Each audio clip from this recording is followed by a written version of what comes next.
이 시간에는 계속해서 이사야 58장 참고서 역할을 하는 마이주석을 낭독해 드리겠습니다. 아, 이 주석이 너무 길어서 전편에서 5절까지 나와 있는 거를 낭독했고 다시 이제 6절부터 설명해 놓은 거를 낭독하겠습니다. 6절, 멍에를 메우지 말라가 무슨 뜻인가? 주께서는 당신의 백성들의 목에 멍에를 메워서 자유로이 하나님을 볼 수 없게 하고 하나님의 인도와 지도를 받지도 못하도록 속박하는 일을 사람에게 맡기시지 않는다. 그의 백성들이 하나님이 아니면 살 수 없는 동료 인간에게 굴종하는 것은 하나님의 뜻하신 바가 아니다. 오직 하나님 외에 어떤 인간에게 굴종하는 건 하나님께서 원하시는 게 아니라고 하시네요. 하나님은 인간 대리자들을 필요로 하심. 이게 무슨 말인가 보십시다. 우리는 하나님의 율법을 실천함으로써 우리 앞에 행하는 의의를 갖고 있어야 한다. 우리가 하나님의 주신 은혜에 보답하면 하나님께 영광이 될 것이다. 그리스도의 의에 비친 우리 앞에 호의가 되고 우리의 보답은 주께 영광이 될 것이다. 이와 같은 보장을 인하여 하나님께 감사드리자. 하늘에 계신 주 하나님이 은혜를 베풀 수 있는 자리에 그대로 계속 서 있도록 하자. 하나님과 연결되는 일, 곧 그분의 도우시는 손길이 되는 것은 우리가 누릴 수 있는 최고의 특권이라는 사실을 깊이 생각하자.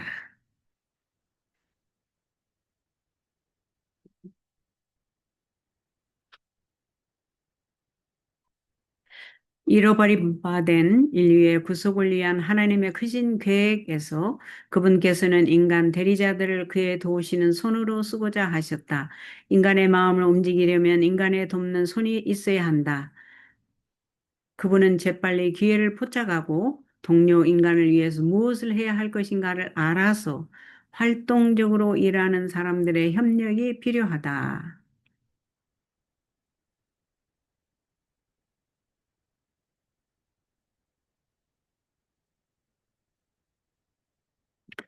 눈에 보이는 의가 요구됨, 영적으로, 육체적으로 고통 중에 있는 사람들의 힘을 소생시켜 주기 위해서 힘 있는 대로 최선을 다하는 사람들에게 주신 그 선지자의 영감적인 약속을 주목해 보라.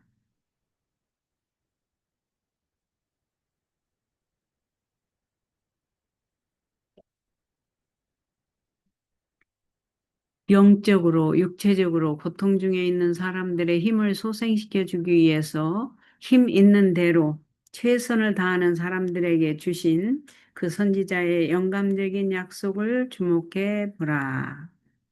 그리스도인들로서 우리들은 의의를 소유하고 있어야 한다. 그 의의는 앞으로 발전할 의요, 눈에 보이게 나타나야 할 의이며 예수께서 세상에 계셨을 때에 보여주신 그리스도의 품성을 대표하는 의이다.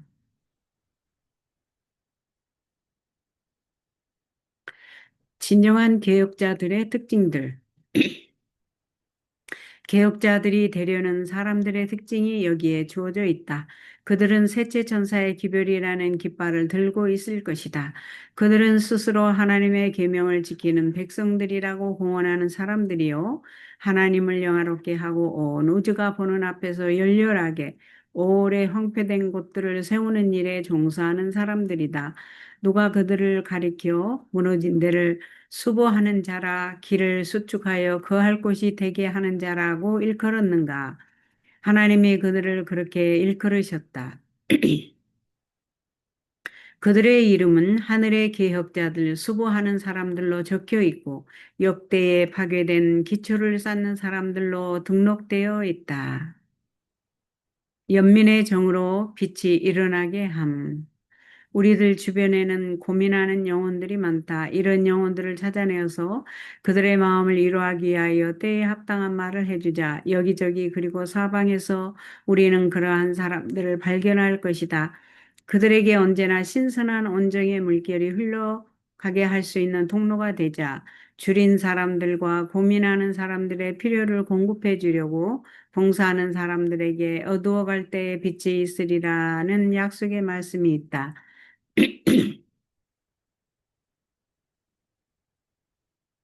어둠 속에 있는 사람들이 많다. 그들은 방향 감각을 잃고 어디로 가야 할지 모른다. 어찌할 바를 모르는 당혹감 속에서 고민하고 있는 우리들. 같은 처지에 있는 다른 사람들을 찾아보아야 한다. 그리고 그들에게 희망과 용기의 말을 해주어야 한다.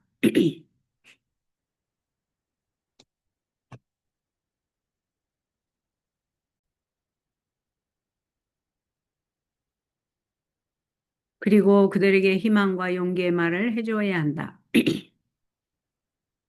이 일을 하기 시작할 때 하늘의 빛이 그대가 따라가야 할 길을 보여줄 것이다. 범민 중에 있는 사람들에게 던져진 그대의 위로의 말로 우리 자신의 위로를 받을 것이다. 우리가 다른 사람들을 도와줌으로써 우리 자신이 도움을 받을 것이다. 우물하고 슬픈 마음은 가시고 기쁨이 찾아올 것이다. 하나님의 영으로 충만한 마음은 모든 사람에 대한 따뜻한 정으로 달아오를 것이다. 그러한 모든 사람은 더 이상 어둠 가운데 있지 않을 것이다.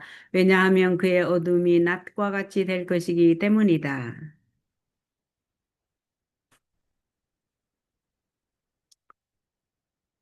하나님의 지도로 분명한 식별력을 갖게 됨.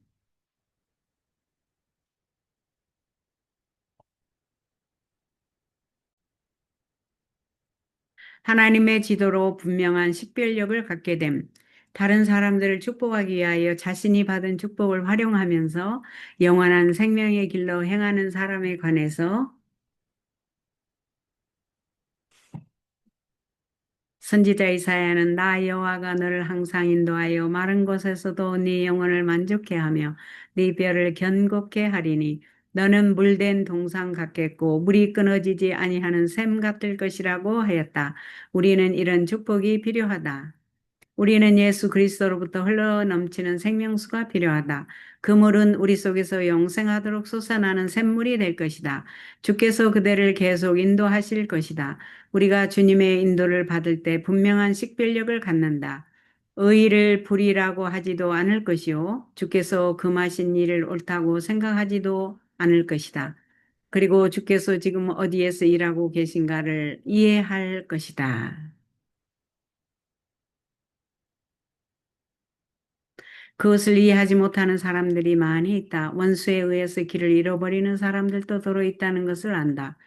그러나 하나님은 우리가 신의 성품에 참여하는 자들이 되기를 바라고 계신다.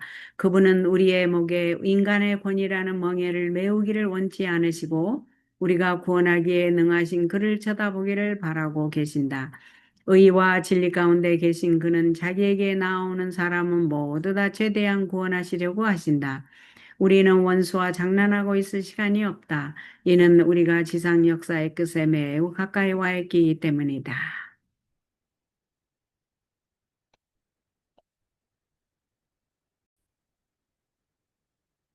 안식일 준수자들이 길을 수고할 것임. 이런 칭호를 가질 만한 백성들을 우리가 어디서 찾아볼 수 있을까? 오래 황폐된 곳을 다시 세우고 역대에 파괴된 기초를 쌓는 이 사람들이 누구란 말인가? 하늘의 빛을 받아서 하나님의 율법 가운데 흠집이 나 있는 것을 알고 있는 백성들이 어디 있는가? 계시록에서 요한은 이어 하늘에 있는 하나님의 성전이 열리니 성전 안에 하나님의 언약궤가 보이며 또 번개와 음성들과 내성과 지진과 큰 우박이 있더라고 하였다. 계시 가운데서 요한은 주의 오심을 기다리면서 진리를 찾는 주의 백성들을 보았다. 하나님의 성전이 그의 백성들에게 공개되었을 때 법궤 속에 있는 하나님의 율법의 빛이 비쳐 나갔다.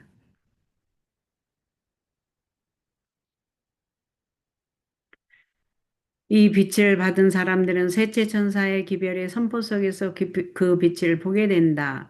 이 천사가 공중에 날아가는 것이 보이면서 큰 음성으로 가로되 만일 누구든지 짐승과 그의 우상에게 경배하고 이마에나 손에 표를 받으면 그도 하나님의 진노의 포도주를 마시리니 그 진노의 잔에 섞인 것이 없이 부은 포도주라. 거룩한 천사들 앞과 어린 양 앞에서 불과 유황으로 고난을 받으리니 성도들의 인내가 여기 있나니 저희는 하나님의 계명과 예수 믿음을 지키는 자니라. 이 사람들이 하나님의 율법 가운데 무너진 데를 수고하고 있는 백성이다. 그들은 거짓 안식일, 그 하나님의 말씀에 아무런 증거가 없는 한 날이 넷째 계명의 안식일이 있어야 될 자리를 오래전부터 찬탈하여 지금에 이르렀다는 것을 안다. 큰 반대의 와중에서도 그들은 셋째 천사의 표준하에 그들의 위치를 정하였다. 끝이 가까이 이르러 올 때에 하나님의 종들의 증언들은 보다 결정적이고 능력이 있어서 매우 오랫동안 최상권을 누려온 오류와 압박의 조직체들 위에 빛을 비추일 것이다. 주께서 우리에게 이 시대를 위한 기별을 보내셔서 기독교를 영원한 기초 위에 세우려 하신다. 현대 진리를 믿는 사람은 모두 다 자기 지혜 위에 설 것이 아니라 하나님의 품 안에 서서 역대에 파괴된 기초를 다시 세워야 한다. 이 사람들은 하늘에 있는 책들 속에 무너진 데를 수보하는 자들이라. 길을 수축하여 거할 곳이 되게 하는 자라고 기록될 것이다. 우리는 가장 혹심한 반대에 부딪혔을 때에도 그것이 진리이기 때문에 그 진리를 주장해야 한다. 하나님은 인간의 마음 가운데서 일하고 계신다. 사람만 일하고 있는 것이 아니라는 뜻이다. 빛을 비추는 크신 능력이 그리스도께로부터 온다. 그러므로 그리스도의 모본을 백성들 앞에 제시하되 분명한 빛 가운데서 밝히 드러나게 해야 한다. 드러내게 해야 한다. 혼신의 힘을 기울여 무너진 데에 서 있는 사람들. 내가 이 글을 쓰는 것은 교회 내에 있는 많은 사람들이 나무가 걸어 다니는 것 같이 보이기 때문이다. 그들이 기만자의 올무를 식별하기 전에 보다 깊고 색다른 경험을 가져야 한다. 이제는 이 일을 반쯤만 해놓는 경우가 없어야 한다. 주께서는 결정적이고도 혼신의 힘을 기울여 그 무너진 데에 서서 그 틈을 수보하는 태도를 요구하신다.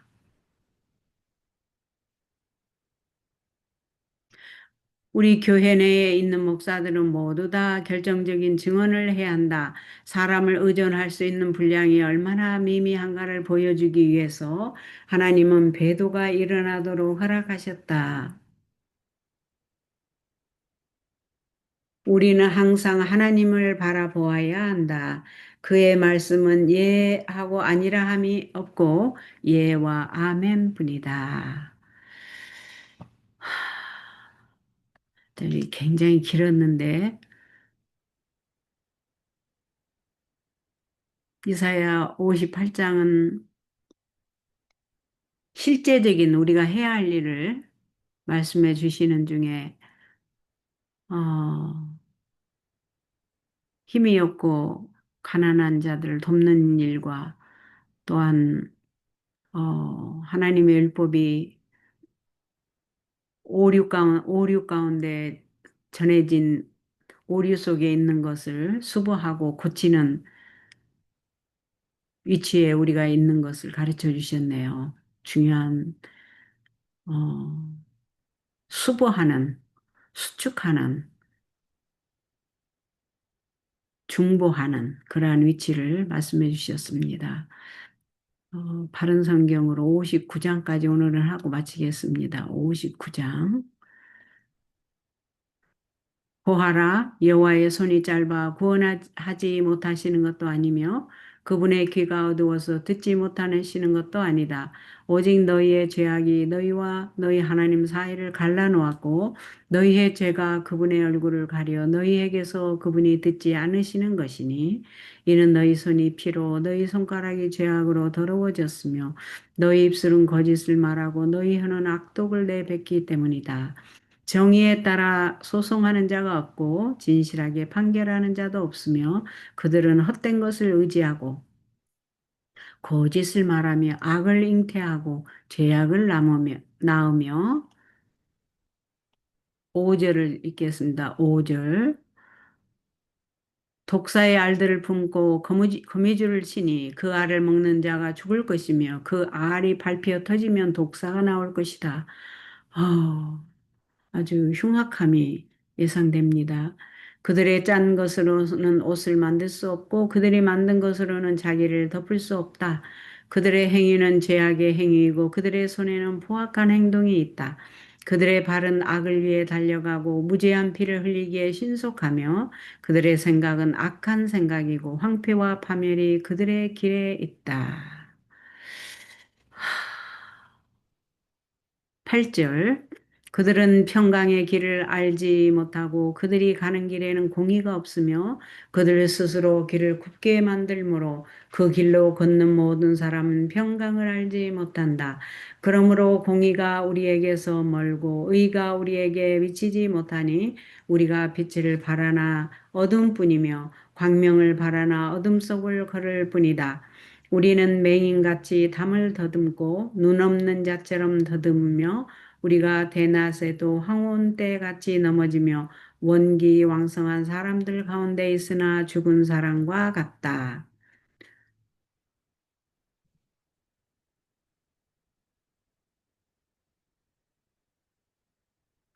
우리가 모두 곰처럼 부르짖고 비둘기처럼 슬피 울며 정의를 바라나 정의가 없고 구원을 바라나 우리에게서 구원이 멀다. 우리의 반역이 주님 앞에 심히 많고 우리의 죄가 우리를 고발하니 이는 우리의 반역이 우리와 함께 있으며 우리가 우리의 죄악을 알기 때문이다. 우리가 반역하여 여호와를 부인하고 우리 하나님을 따르는 데서 돌이켜 압제와 반역을 말하며 거짓말을 마음에 잉태하고 나으니 공의가 뒤로 밀려나고 정의가 멀리 섰으니 진실이 광장에 넘어졌고 정직이 들어서지 못하기 때문이다. 15절을 읽고 있습니다. 진실이 없어지니 악에서 떠난 자가 약탈을 당한다. 여호와께서 보시고 공의가 없으므로 기뻐하지 아니하셨다. 그분께서 사람이 없는 것을 보시고 중재자가 없는 것에 놀라셔서 자기 팔로 스스로 구원하시며 자신의 의를 스스로 의지하시고 의를 갑옷으로 입히시며 구원의 투구를 머리에 쓰시고 복수의 옷을 속옷으로 입으시며 열심을 겉옷으로 두르셨다. 그들의 행위대로 그분께서 갚으실 것이니 그분의 적들에게는 분노하시고 원수들에게는 보복하시며 섬들에게도 보복으로 갚으실 것이다.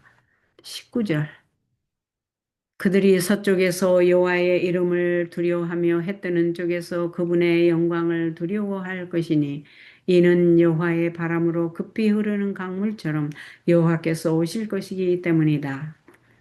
20절 구속자가 시온에 오시며 야곱 자손 중에 반역으로부터 돌이킨 자들에게 오실 것이다. 여호와의 말씀이다. 여호와께서 말씀하시기를 이것이 내가 그들과 맺은 나의 언약이니 곧 내 위에 있는 나의 영과 내 입에 내가 둔 나의 말이 이제부터 영원히 네 입과 네 자손의 입과 또 그 자손의 입에서 떠나지 아니할 것이다 하셨다. 여호와께서 말씀하신다. 좀 이해하기가 이게 쉽지 않죠? 참고서 역할을 하는 주석들을 좀 봐야 되겠죠. 자, Y 주석을 한번 보겠습니다. 이 무슨 말들인가? 자, 13절에서 아까 무슨 말이 있었죠? 우리의 반역이 주님 앞에 심히 많고 우리의 죄가 우리를 고발하니 이는 우리의 반역이 우리와 함께 있으며 우리가 우리의 죄악을 알기 때문이다. 이 말이 무슨 말인가? 13절 훈련된 대리자들을 일터에 배치해 놓은 세이튼 선지자 이사야는 그리스도 당시의 세상의 상태를 매우 잘 묘사하고 있다. 백성들은 여호와를 배반하고 인정치 아니하며 우리 하나님을 쫓는 데서 돌이키는 것으로 드러났다고 그는 말한다. 그리스도의 초림 직전의 세상 형편은 그의 재림 직전에 세상 형편을 생생하게 그려준다. 꽃 같은 죄악이 존재할 것이요. 사탄은 인간의 마음에 그때와 똑같은 기만적 능력으로 역사할 것이다. 그는 자신의 훈련을 받은 대리자들을 일터에 배치해 놓고 그들을 움직여서 밀도 높은 활동을 전개하고 있다. 그는 생명의 왕자를 대항하고 하나님의 율법을 뒤엎어 버리기 위한 마지막 대쟁투에 종사하도록 하기 위하여 인간 대리자들로 구성된 그의 군대를 확보하고 있다. 사탄은 자기의 존재에 대하여 자기가 주장하는 대로 그가 이 세상 임금이며 승리는 그의 것이라는 믿음을 사람들의 마음에 확신시키기 위하여 기적이 나타나게 함으로써 일할 것이다. 그는 그의 군대의 힘을 돌이켜 하나님께 충성하는 사람들을 대항하게 할 것이다. 그는 고통과 고난과 인간적인 고뇌에 시달리게 할 수는 있겠지만 영혼을 더럽힐 수는 없다. 사탄이 그리스도에게 행한 것과 같이 하나님의 백성들에게 고통을 줄 수는 있겠지만 그들 중 지극히 작은 자 하나라도 멸망시킬 수는 없다. 이 마지막 시대에 하나님의 백성들은 가장 치열한 투쟁 속으로 들어갈 것을 예상하고 있어야 한다. 왜냐하면 예언의 말씀이 다음과 같이 말하고 있기 때문이다. 용이 여자에게 분노하여 돌아가서 그 여자의 남은 자손 곧 하나님의 계명을 지키며 예수의 증거를 가진 자들로 더불어 싸우려고 바다 모래 위에 섰더라. 사단의 걸작품, 이게 무슨 말인가 봅시다. 하나님을 사랑하고 계명을 지키는 자들은 사탄의 회에 가장 불쾌한 사람들이며 악의 권세자들은 그들을 향하여 가능한 최고의 증오심을 나타내 보일 것이다. 여호와는 남은 교회와 악의 권세자들 사이에 있을 투쟁을 미리 보았다. 용이 여자에게 분노하여 돌아가서 그 여자의 남은 자손과 하나님의 계명을 지키며 예수의 증거를 가진 자들로 더불어 싸우려고 바다 모래 위에 섰더라. 흑암의 세력은 사탄의 지배하에 자신을 내맡긴 인간 대리자들과 연합할 것이다. 그리스도께서 재판받으시고 거절을 당하시고 십자가에 못 박이실 때 있었던 것과 똑같은 장면이 재현될 것이다. 인간은 사탄의 감화에 굴복함으로써 악마로 바뀔 것이다. 하나님의 형상대로 창조함을 받은 사람들, 창조주의 명예와 영광을 위하여 지음을 입은 사람들이 용들의 거처가 될 것이다. 그리고 사탄은 배도한 인류에게서 그가 만들어낸 악의 걸작품, 고 자신의 형상을 반사하는 인간들을 볼 것이다. 이렇게 돼 있네요. 그래서 우리가 얼마나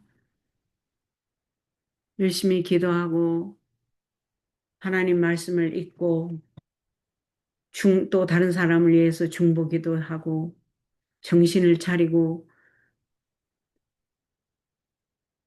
하나님께 집중하고 그리스도의 왕국에 집중하고 주 여호와 하나님을 높이는 일에 열심을 다하는 어, 정신 차린 우리가 되어야 할 것을